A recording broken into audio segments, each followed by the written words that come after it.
रांची और रेल के बीच चोली दामन का रिश्ता है। रेलवे ट्रैक पर बिहार की राजनीति हमेशा सर पर दौड़ती है। यही कारण है कि बिहार में सरकार चाहे जिस किसी की भी हो, लेकिन रेल मंत्री का अपना दबदबा है।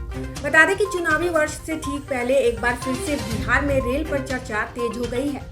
यह चर्चा अप्रैल में बिहार से शुरू होने वाली वंदे भारत एक्सप्रेस ट्रेनों के रूट को लेकर हो रही है। केंद्र सरकार ने आम बजट में 3 वंदे भारत एक्सप्रेस बिहार को दिया है। इन तीनों ट्रेनों के रूट मैप पर बिहार में सियासी संग्राम मच गया है। राजनीतिक पंडितों का कहना है कि शाहाबाद, मगध और पूर्वांचल के लिए ये पीएम मोदी का मास्टर स्ट्रोक है। पीएम मोदी ने बिहार को 3 वंदे भारत एक्सप्रेस देकर वाराणसी, गया और पटना से पश्चिम बंगाल की दूरी कम कर दी। काफी दिनों से इसकी मांग हो रही थी। पूर्वांचल के यात्रियों को पहले पश्चिम बंगाल जाने में 12 घंटे से ज्यादा का समय लगता था, लेकिन वंदे भारत एक्सप्रेस के शुरू होने के बाद यह दूरी अब पूर्वांचल के लोग करीब 6 घंटे में तय कर लेंगे। इसके साथ ही बंगाल के लोगों को पूर्वांचल और बिहार की यात्रा करने के लिए किसी एक्सप्रेस ट्रेन का इंतजार नहीं करना होगा। गया के लोगों को पूर्वांचल और हावड़ा की यात्रा करना आसान हो जाएगा। पटना से खुलकर रांची को जाने वाली वंदे भारत एक्सप्रेस 8 घंटे के बदले मात्र 4 घंटे में ये दूरी तय कर लेगी।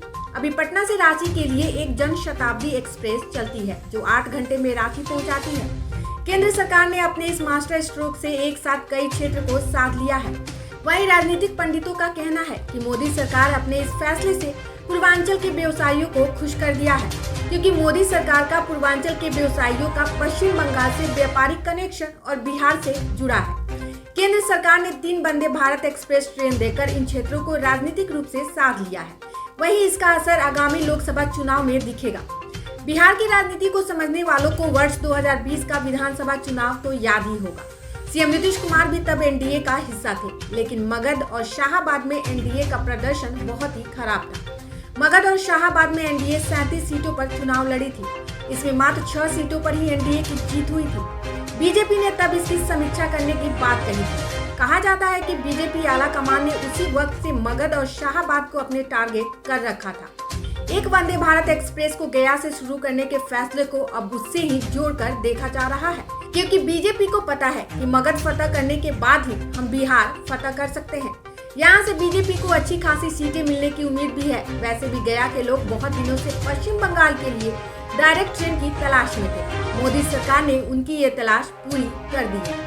राजनीति में हमेशा से ट्रेन राजनेताओं के लिए सियासत का वाहन रही है। पश्चिम बंगाल की मुख्यमंत्री ममता बनर्जी, रामविलास पासवान हो या फिर राजद सुप्रीमो लालू प्रसाद यादव के रेल मंत्री में रहते लिए गए फैसले इसके गवाह हैं।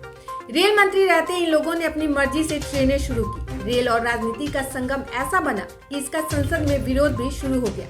एक बार जब ममता बनर्जी संसद में रेल बजट पेश कर रही थी तो विपक्ष ने इसका जोरदार विरोध कर दिया था। इस पर ममता बनर्जी नाराज हो गई और उन्होंने कहा था कि ट्रेनें पश्चिम बंगाल की ओर ज्यादा जा रही हैं, तो मैं क्या करूं। 1996 में रेल मंत्री के रूप में रामविलास पासवान ने एक नए रेलवे जोन का निर्माण कर दिया था।